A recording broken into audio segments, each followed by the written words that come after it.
Welcome all of you to my YouTube channel Auto Geek Group. और आज मैं आपके लिए लेके आया हूँ एक और एक्साइटिंग ब्लॉग एक न्यू लॉन्च के साथ। ये है टाटा नेक्सॉन की EV मैक्स। ये जो एग्जिस्टिंग टाटा नेक्सॉन की EV आती है उसका एक मैक्स वर्जन आप बोल सकते हैं, जिसमें कंपनी ने काफ़ी कुछ चीज़ें एनहांस करी है। अगर मैं बात करूँ बैटरी पैक की, वो भी अब मैक्स हो चुकी है, या मैं बात करूँ ड्राइविंग रेंज की वो भी अब पहले से मैक्स हो चुकी है, एंड कुछ एक्स्ट्रा फीचर्स भी इसमें ऐड किए गए हैं। सो हमारा आज का व्लॉग इसी के ऊपर है। डिटेल वॉक अराउंड दूंगा कि क्या क्या चेंजेस हैं इसमें, एंड एक इसकी ड्राइव पे चलेंगे। सो स्टार्ट करते हैं आज का व्लॉग इस टाटा नेक्सॉन EV मैक्स के साथ। So this is the Nexon EV max in front of me. तो आगे बढ़ने से पहले कुछ बेसिक चीज़ें मैं जल्दी से बता देता हूँ। तो अब ये दो वेरिएंट्स में मिलेगी आपको जो EV मैक्स है, एंड इसमें जैसा कि बैटरी पैक बढ़ा दिया गया है, तो उसके लिए फास्ट चार्जिंग का ऑप्शन भी इसमें दे दिया गया है। तो उसके लिए आपको अगर fast charging that is 7.2 kilowatt AC charger के साथ कार लेनी है, तो उसमें आपको थोड़ी सी एक्स्ट्रा कॉस्ट देनी पड़ेगी, जिसकी सारी डिटेल्स आप अपनी स्क्रीन पर देख पा रहे हैं। तो अब बात कर लेते हैं कार की, क्या नया है क्या नया नहीं है। तो पहले मैं फ्रंट की बात आपको बताऊंगा। तो फ्रंट में से कुछ बहुत मेजर चेंज ऐसा डिज़ाइन में ओवरऑल कुछ भी नहीं किया गया, आपको जैसा मिलता था वैसा मिलेगा। बट हाँ, इसमें एक न्यू कलर दैट इज़ आप देख पा रहे हैं, डार्कर शेड वाला ब्लू अब इसमें लॉन्च कर दिया गया है। तो जो रेगुलर वाली नेक्सॉन EV है उसमें थोड़ा लाइटर टोन ऑफ ब्लूइश सा कुछ मिलता था, इसमें ऐसा डार्क कर दिया गया। एंड उसके बाद मैं फ्रंट हेडलैम्प्स की बात करूं तो वो आपको सेम प्रोजेक्टर सेटअप में मिलता है विद दिस DRLs। तो ऐसा ही मिलेगा, इसमें कोई चेंज वगैरह नहीं किया गया। उसके बाद फ्रंट में मैं और अगर फ्रंट ग्रिल वगैरह की बात करूं तो उसमें भी ऐसा कोई चेंज आपको नहीं मिलेगा। ग्लॉसी ब्लैक फिनिश में ग्रिल मिलेगी, एंड जो ये ब्लू इंसर्ट्स दिए गए हैं कार में, जो नॉर्मल नेक्सॉन EV में भी आते हैं वैसा ही मिलेगा। यहाँ पे आपको EV की बैजिंग मिल जाएगी। एंड मैं नीचे उसके और आपको दिखाऊं तो फॉग लैम्प्स दिए गए, वहाँ पे भी आपको ब्लू इंसर्ट्स कुछ इस तरीके से मिल जाएंगे। उसके बाद अगर मैं साइड प्रोफाइल की बात करूँ तो इसमें सबसे पहला चेंज आपको इसकी व्हील्स में दिखाई देगा। मैं थोड़ा पास जाके आपको दिखाता हूँ। तो जो रेगुलर नेक्सॉन EV आती है उसके और इसके एलॉय व्हील्स के डिज़ाइन में थोड़ा चेंज कर दिया गया है। एंड एक बिग चेंज इसमें दिया गया वो है डिस्क ब्रेक। तो अब इसमें सिर्फ फ्रंट व्हील्स में नहीं, इसके रियर में, या मैं बोलूँ इसके चारों व्हील्स में अब आपको डिस्क ब्रेक का ऑप्शन मिलेगा। मैं आपको दिखाता हूँ, सी यहाँ भी डिस्क ब्रेक दी गई है। तो ये काफ़ी अच्छी चीज़ है सेफ्टी को लेके, ब्रेकिंग को लेके। इसके अलावा डिज़ाइन में और कोई चेंज आपको नहीं मिलेगा। जो कुछ है मैं आपको बताता हूँ। आपको वैसे EV की बैजिंग मिल जाएगी, यहाँ पे ब्लू इंसर्ट्स साइड में भी आपको वैसे ही मिल जाएंगे, and side ORVMs glossy black finish में कुछ इस तरीके से दिए गए हैं। इसमें आपको इंडिकेटर, टर्न इंडिकेटर्स भी दिए गए हैं। उसके बाद डोर हैंडल्स बॉडी कलर्ड आपको मिल जाएंगे, एंड ऊपर आपको सिल्वर रूफ रेल्स मिल जाएंगे। एक नेक्स्ट चेंज जो कलर में दिया गया है उसकी रूफ में, जो इसकी रेगुलर नेक्सॉन EV आती है इस ब्लू स्टोन में, उसमें वाइट रूफ होती है, इसमें डार्क ग्रे कर दिया गया। तो इसके अलावा साइड में आपको और कोई चेंज नहीं मिलेगा। जो रेगुलर नेक्सॉन EV आती है वैसा ही सारा सीन यहाँ पे है। मैं रियर की बात करूँ तो रियर में भी आपको एग्जिस्टिंग नेक्सॉन EV जैसा ही सब कुछ मिलेगा। यहाँ नेक्सॉन की बैजिंग मिलेगी, यहाँ जिप्ट्रॉन की बैजिंग आपको मिल जाएगी। हालांकि एक चीज़ मुझे लगी जो मिस है, मैक्स की कोई बैजिंग नहीं है। ये EV नेक्सॉन EV मैक्स है, तो एक सेपरेट बैजिंग कुछ देनी चाहिए थी आई थिंक, डिफ्रेंशिएट करने के लिए। तो अब मैं आपको बूट स्पेस भी दिखा देता हूँ। तो बूट स्पेस जैसा आता था नेक्सॉन या नेक्सॉन EV मैक्स में वैसा ही है, कोई कम नहीं हुआ है। बैटरी पैक का साइज़ बढ़ा है तो उसकी वजह से हालांकि कोई बूट में इफेक्ट नहीं पड़ा है, दैट इज़ रियली गुड। अब थोड़ी बात कर ली जाए चार्जिंग के बारे में। तो कार के साथ आपको ऐसी चार्जिंग केबल साथ में आएगी जिसको आप किसी भी 15 एम्पेयर वाले प्लग में अपने घर पे लगा सकते हैं। 15 एम्पेयर वाला प्लग यहाँ दिया गया है।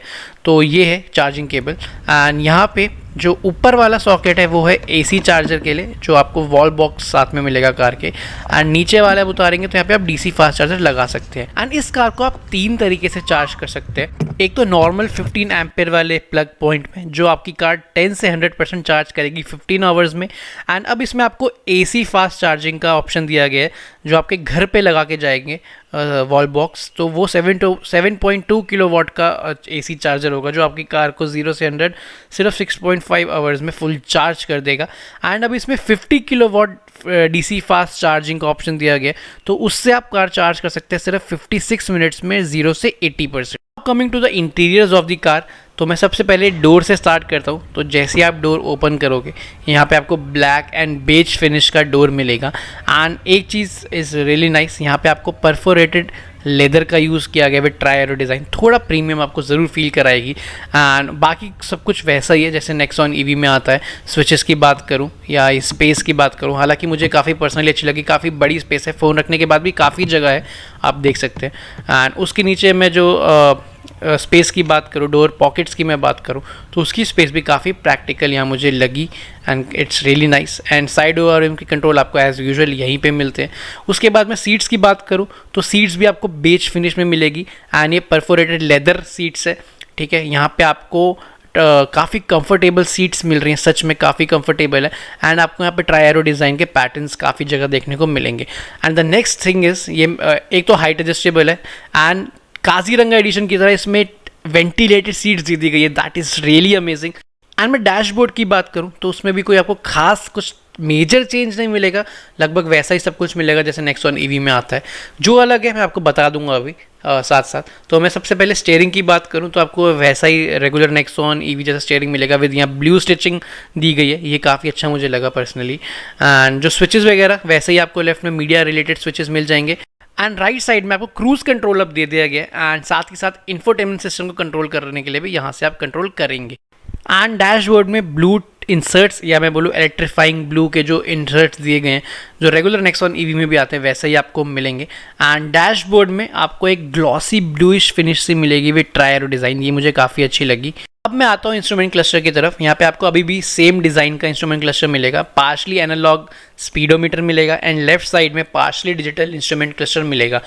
यहाँ पे आपको कार कौन से मोड में है, parking, reverse, neutral drive, city mode, sports mode, वो देखने को मिलेगा। या ऊपर आपको कितनी बैटरी बची है, कितनी रेंज बची है, वो देखने को मिलेगा।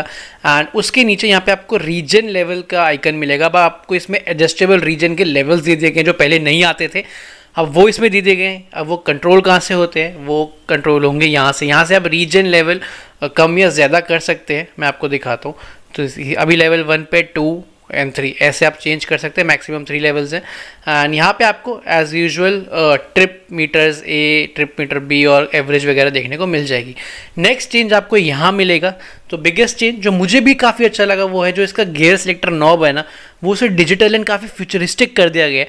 उसमें स्क्रीन दी गई है बीच में, अब कुछ ऐसे ऑन होता है। जब आप उसे चेंज करोगे ना, पार्किंग, रिवर्स, न्यूट्रल, कुछ ऐसे डिस्प्ले आएगी। एंड इतना ही नहीं, स्पोर्ट्स मोड में डालने पे ऐसे रेड कलर आ जाएगा स्क्रीन के अंदर, कुछ इस तरीके से। जब इकोनॉमी मोड में डालोगे तो ऐसे ग्रीन हो जाएगी एंड जब इकोनॉमी से हटा के आप इसे सिटी मोड में डालोगे तो ब्लू हो जाएगी। काफ़ी फन एलिमेंट है, काफ़ी फ्यूचरिस्टिक सा मुझे लगा, it is really nice. And उसके बाद अब यहाँ पे आपको इलेक्ट्रॉनिक पार्किंग ब्रेक दी गई है, ये इसमें नई चीज़ है, पहले नहीं आता था। अब यहाँ पे आपको ऑटो होल्ड का फीचर भी दे दिया गया है, ये भी नई चीज़ है एकदम। एंड यहाँ पे आपको वायरलेस मोबाइल चार्जर भी दिया गया है, तो ये काफ़ी फीचर पैक्ड हो गई है, ठीक है। यहाँ पे आपको बहुत सारे चेंजेस देखने को मिल रहे हैं, that is really good. And यहाँ पे हालांकि मैं कप होल्डर्स मिस कर रहा हूँ, वो यहाँ पे नहीं दे रखे, वो होने चाहिए थे।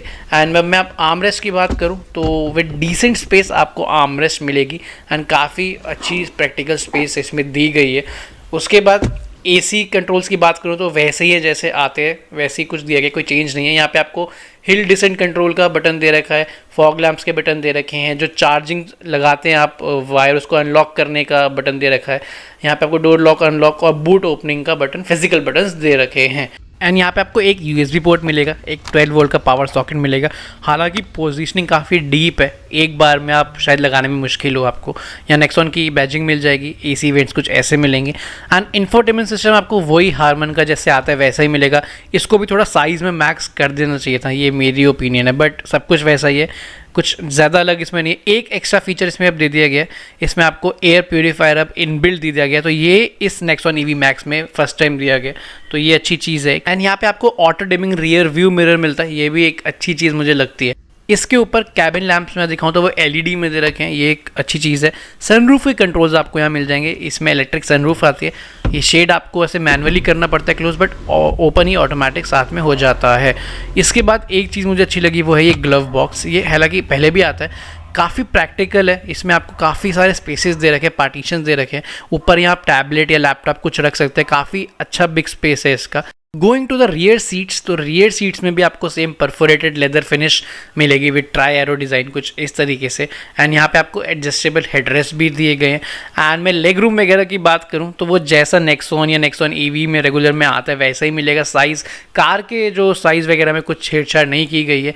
एंड यहाँ पे आपको रियर आर्मरेस्ट भी मिलता है विद 2 कप होल्डर्स कुछ इस तरीके से, ठीक है। हालांकि साथ पीछे दो लोग ही कंफर्टेबल बैठ पाएंगे। एंड यहाँ पे आपको रियर एसी वेंट्स मिलते हैं। एंड एक चीज़ यहाँ पे आपको रियर USB पोर्ट नहीं दे रखा है, ये काफ़ी अच्छी चीज़ नहीं है। यहाँ पे आपको इन्होंने रियर में यहाँ पे 12 वोल्ट का पावर सॉकेट दे रखा है, बट आई थिंक एक USB पोर्ट भी होना चाहिए पीछे। सो ये कुछ पीछे का सीन है। एंड डैशबोर्ड का व्यू कुछ ऐसे आपको मिलता है। तो ये था वॉक अराउंड। अब बारी है कार में बैठ के उसको ड्राइव पे लेके जाने की, अब आपको दिखाने की। So now I am inside the Tata Nexon EV max and अब बात करेंगे इसके ड्राइव परफॉर्मेंस की, एक ओवरऑल परफॉर्मेंस की एंड सारे फैक्टर्स की जो मैं अपने एज यूजुअल व्लॉग में दिखाता हूँ। मैं सबसे पहले मैं कार को डालता हूँ ड्राइव पे एंड अभी नॉर्मल मोड पे है। तो जैसे आप ड्राइविंग मोड पे डाल के इलेक्ट्रॉनिक पार्किंग ब्रेक रिलीज़ करोगे तो कार अपने आप धीरे धीरे मूव करना स्टार्ट होगी। एंड उसके बाद जैसे जैसे आप एक्सेलरेशन पेडल दबाते रहेंगे वैसे वैसे इंस्टेंट पावर आपको मिलती रहेगी। अब इसकी कुछ टेक्निकल स्पेसिफिकेशन के बारे में मैं आपको बता देता हूँ। तो अब इसमें जो बैटरी पैक है वो थोड़ा बढ़ा दिया गया है। अब इसमें 40.5 किलोवाट आवर का आपको बैटरी पैक मिलता है एंड जिसकी वजह से जो पावर और जो टॉर्क है उसमें भी थोड़ी एनहांसमेंट आपको मिलेगी। इसमें आपको 143 bhp के आसपास की पावर देगी एंड 250 न्यूटन मीटर का टॉर्क अब आपको देगी। तो ये सब बात हो गई इसकी टेक्निकल स्पेसिफिकेशन के बारे में। एंड अब मैं आपको बताता हूँ अब इसकी परफॉर्मेंस कैसी है। तो इसमें भी आपको कहीं भी फील नहीं होगा कि आप एक इलेक्ट्रिक कार चला रहे हैं या ऐसा आपको कुछ पावर लॉस या कुछ ऐसा फील नहीं होगा, क्योंकि इसकी पावर पिकअप वगैरह काफ़ी सही है, कहीं भी आपको डिसअपॉइंट नहीं करती। अगर मैं बात करूँ जो से पहले रेगुलर नेक्सॉन EV आती है तो यस उससे थोड़ा आपको एनहेंसमेंट फील ज़रूर होगा इसमें। अब चाहे मैं बात करूँ एक ओवरटेक अगर आपको करना है, ऐसी सिचुएशन आती है तो उसमें आपको एक इंस्टेंट पावर चाहिए रहती है, पिकअप चाहिए रहता है। अब मैं आपको करके दिखाता हूँ। आगे कार चल रही है, सी मैंने एक्सेलरेशन पैडल दबाया एंड एकदम से कार में इंस्टेंट पावर आई और बड़ी बहुत स्मूथली ये ओवरटेक वाली सिचुएशन भी आप इसमें हैंडल कर लोगे। एंड सिमिलर ऐसी जो भी सिचुएशन आती है आप हैंडल कर लोगे। तो अभी एक बार 0 से 100 कर लेते हैं। सो पीछे पूरा खाली, आगे खाली है, तो अब मैं करने जा रहा हूँ। AC वगैरह मैं एक बार ऑफ कर देता हूँ ताकि अच्छे से पावर वगैरह है। नॉर्मल मोड में है। 1 2 3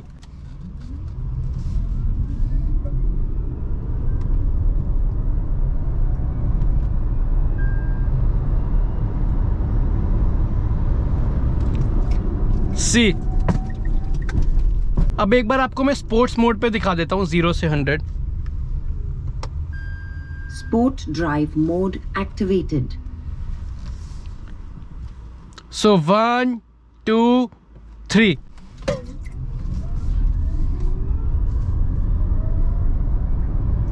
सो स्पोर्ट्स मोड में इतनी जल्दी 100। उसके बाद मैं बात करूं स्टीयरिंग परफॉर्मेंस वगैरह की, तो स्टीयरिंग में आई थिंक काफ़ी अच्छा काम किया गया है इसमें टाटा मोटर्स ने। ट्यूनिंग काफ़ी अच्छी है इस EV मैक्स में स्टीयरिंग की। वो मैं क्यों कह रहा हूँ मैं आपको बता देता हूँ कि यूजुअली जब आप कार यू टर्न ऐसे टर्न लेते हैं ना, सी मैंने टर्न लिया, अब मैं स्टीयरिंग छोड़ दूंगा, सी स्टीयरिंग खुद सेंटर में आ गया। सो बैलेंस है काफ़ी स्टीयरिंग। को एक चीज़ मैं बताना चाहूँगा, मैं दिखा देता हूँ। अगर आप कार को हाई स्पीड्स में चलाएंगे सी ऐसे, तो थोड़ा सा आपको लगेगा स्टीयरिंग का रिस्पॉन्स थोड़ा सा उतना क्रिस्प नहीं है कि जैसे आप स्टीयरिंग ऐसे ऐसे हिला रहे हो तो कार भी एकदम क्रिस्प है, पर मतलब रिस्पॉन्स जो है आउटपुट है वो इतना क्रिस्प आपको नहीं लगेगा हाई स्पीड्स में, अराउंड 100 के आसपास मैं बता रहा हूँ। बट अगर आप डिसेंट स्पीड में चलाते हो, नॉर्मल स्पीड में चलाते हो, तो उन स्पीड में स्टीयरिंग का कोई ऐसा मेजर इशू आपको नहीं लगेगा। तो ये थी स्टीयरिंग परफॉर्मेंस के बारे में बात। उसके बाद मैं बात करूँ ब्रेकिंग की, एंड नेक्स्ट मैं बात करूँ ब्रेकिंग की। तो ब्रेकिंग में इसमें एक इम्पॉर्टेंट चीज़ मैं बताना चाहूँगा, जो EVs है या मैं इस ईवी की बात करूँ तो उसकी ब्रेकिंग ना हमें जो नॉर्मल आईसी इंजन वाली कार होती है उनकी तरह नहीं करनी होती। तो ईवी को चलाने का एक अलग ही तरीका है। इसमें कर्व्स का सिस्टम दे रखा है रीजनरेशन का, जो कि है काइनेटिक एनर्जी रिस्टोरेशन सिस्टम। उसमें क्या है, जो ब्रेकिंग एनर्जी आपकी रिलीज होती है वो कार डायरेक्ट बैटरी में भेजता है और बैटरी धीरे धीरे मतलब थोड़ा थोड़ा चार्ज उससे मिलता रहता है। पहले टाटा की कार्स में उसके कोई लेवल नहीं आते थे, जैसे MG ZS EV में आपको लेवल्स मिलते हैं उसके, तो अब इसमें भी वो लेवल्स का फीचर दे दिया गया है। तो 0 से लेके 3, मतलब 0 में बिल्कुल नहीं होगा, 3 मैक्सिमम है। तो उसमें क्या है कि अगर आपने 3 मैक्सिमम कर रखा है एंड अगर आप कार ऐसे चला रहे हैं, अब एक्सेलरेशन पैडल छोड़ दिया, सी अपने आप कार अपने आप ब्रेकिंग करेगी सी, और जो ब्रेकिंग की एनर्जी है वो जाएगी बैटरी में और वो आपको यहाँ दिखेगा, यहाँ रीजन का एक सेक्शन है उसमें दिखेगा कि कितना मैक्सिमम रीजन हो रहा है। तो अगर आप लेवल 3 में मैंने करके दिखाया, आप 2 पे करोगे तो थोड़ी कम ब्रेकिंग आपको फील होगी, 1 पे करोगे उससे थोड़ी कम फील होगी ब्रेकिंग। तो ऐसा सिस्टम है रीजनरेशन का, इसमें वो दे दिया गया है। तो इसीलिए इसकी जो ब्रेकिंग है वैसे ही आप जैसी एक्सेलरेशन पैडल छोड़ते हैं वैसे ही आपको ब्रेकिंग लगना शुरू हो जाती है। एंड इसके साथ साथ जो इसका ब्रेक पैडल है वो आप हल्का सा टच करना है उसको। सी मैंने हल्का सा टच किया, कार एकदम रुक गई। एंड अगर मैं बात करूँ सस्पेंशन की, सी अब यहाँ पे थोड़ा बहुत अनइवन है, सी तो एक जस्ट आपको प्रैक्टिकली दिखा भी दिया मैंने। कुछ इस तरीके के रास्ते डेली लाइफ में हमें मिलते रहते हैं। तो सस्पेंशन के बारे में मैं काफ़ी इम्प्रेस हूँ। आई थिंक इस पर भी काफ़ी अच्छा काम किया है टाटा ने इसमें। जो सस्पेंशन है तो ऑन द स्टिफर साइड है थोड़ी, ठीक है। तो जब ऐसे ऊबड़ खाबड़ सड़कें आती है ना तो आपको किसी तरीके की ना उसमें आपको वो नहीं लगता कि कार कैसे जाएगी। द मेन थिंग इज़ कि जर्क्स वगैरह आपको सीट में फील नहीं होते। अगर आप नॉर्मल स्पीड से निकालोगे, हल्के करके कार निकालोगे, अभी जैसे मैंने स्लो की, स्पीड ब्रेकर से निकाला, अब ऐसे प्यार से कार निकालोगे तो आपको कई बार फील भी नहीं होंगे। एंड हालांकि सस्पेंशन की मैं नॉइज़ की बात करूं तो सी अभी जैसे मैंने जानबूझ के थोड़ा तेज से निकाला ब्रेकर से, तो अगर आप बहुत तेज़ी से निकाल रहे हैं गड्ढों वगैरह में से या स्पीड ब्रेकर से तो थोड़ी आवाज़ आएगी, बट वो स्टिल उतनी नहीं है कि जितनी मैंने बाकी गाड़ियों में कहीं देखी है। वाकई में काफ़ी अच्छा काम किया है इसकी सस्पेंशन में, आपको एक कंफर्ट प्रोवाइड ज़रूर करेगी। अब मैं बात कर लेता हूँ हमारे रिव्यू के नेक्स्ट सेगमेंट की, that is noise and vibration. तो इस सेगमेंट में तो आई थिंक इसमें कोई आपको प्रॉब्लम मिलने ही नहीं वाली, क्योंकि इसमें इंजन ही नहीं है, तो ऐसी कोई नॉइज़ आपको कार के अंदर आएगी नहीं, सिवाय जो रोड नॉइज़ आती है हल्की बहुत। सी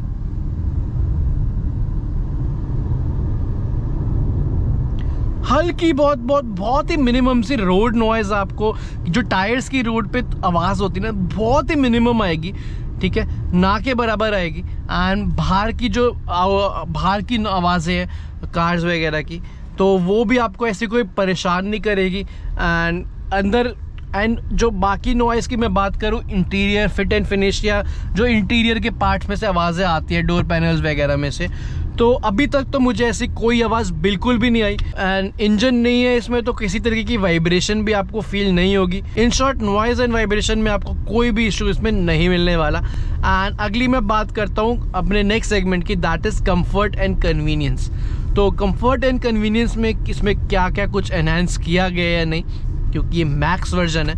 तो पहली चीज़ मैं कंफर्ट पे आता हूँ। इसकी कंफर्ट वगैरह जो नेक्सॉन ईवी में है वैसा ही है। सीट्स काफ़ी कंफर्टेबल सीट्स हैं इसकी, सच में।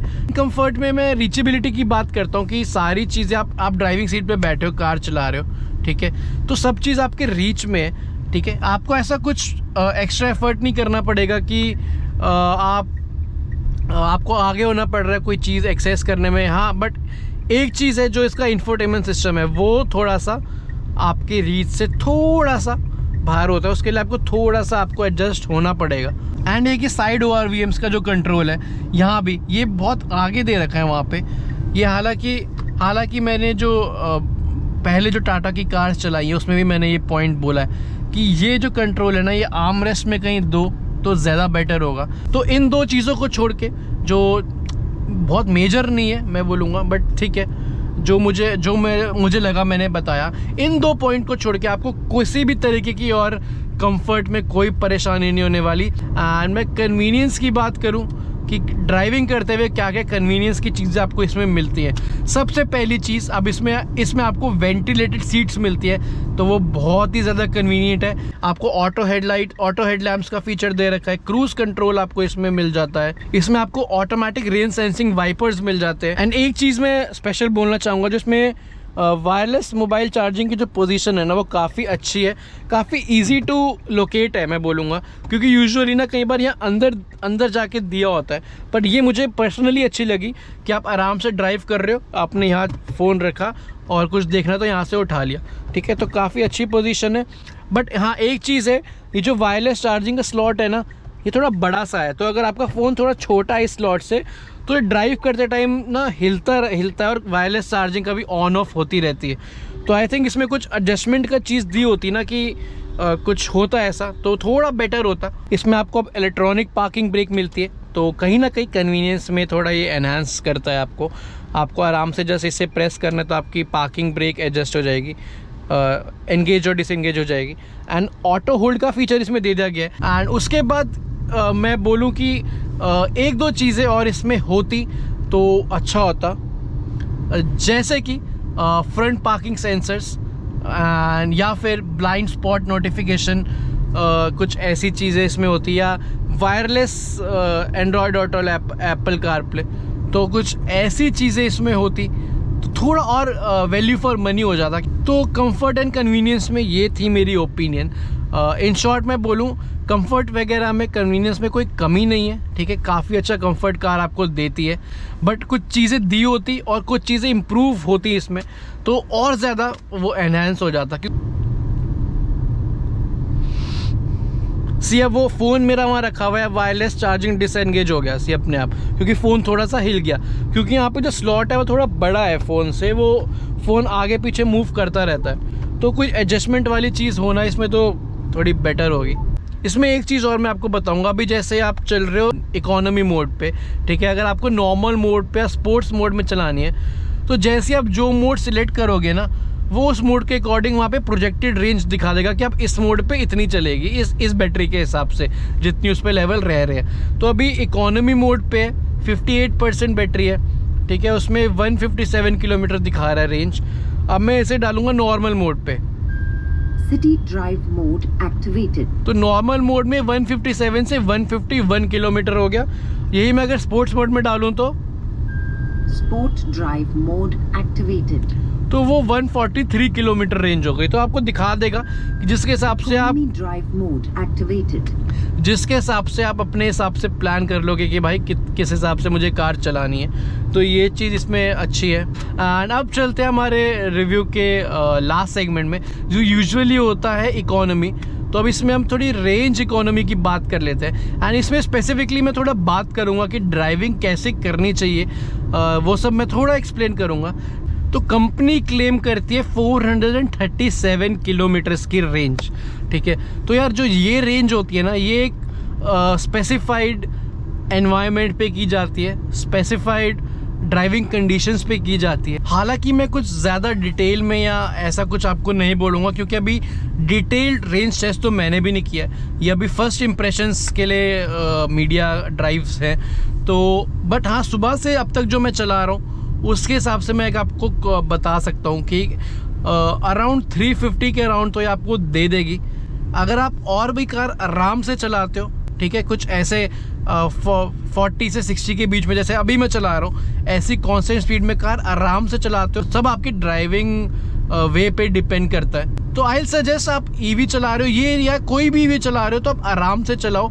ईवी चलाने का एक अलग तरीका है, इससे आप आईसी इंजन वाली कार की तरह नहीं चला सकते किसी भी ईवी को।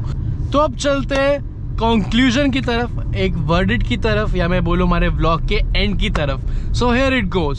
So this is all about the Tata Nexon EV max. I hope आपको अच्छा लगा ये व्लॉग। इस कार के बारे में काफ़ी इन्फॉर्मेटिव चीज़ें जानने को मिली हूँ। सो जो नेक्सॉन EV अभी तक आ रही है रेगुलर वाली, उसमें आपको कंफर्ट भी मिलता है, फीचर्स भी मिलते हैं इसमें। हालांकि इसमें और एड ऑन्स किए गए हैं तो वो काफ़ी अच्छी है, अच्छे फीचर्स इसमें एड ऑन किए गए हैं। एंड अब जो ये मैक्स आ गई है तो अब इसमें आपको एक पीस ऑफ माइंड भी थोड़ा एक्स्ट्रा मिलता है रेंज के मामले में, ठीक है। तो आई थिंक ये एक अच्छा ऑप्शन हो सकता है अगर आप एक ईवी लेना चाह रहे हैं इस मिड सेगमेंट में, अंडर 20 लाख या 20 लाख के आसपास एक आप ईवी ढूंढ रहे हैं एंड साथ ही साथ रेंज की जो एंग्जाइटी है उसे कम करना है, तो आप इसे ले सकते हैं। 300 की रेंज 350 की तो ये आपको दे देगी सिटी वगैरह में। सो आज के लिए इतना ही, मिलते हैं नेक्स्ट व्लॉग में। Till then take care, good bye.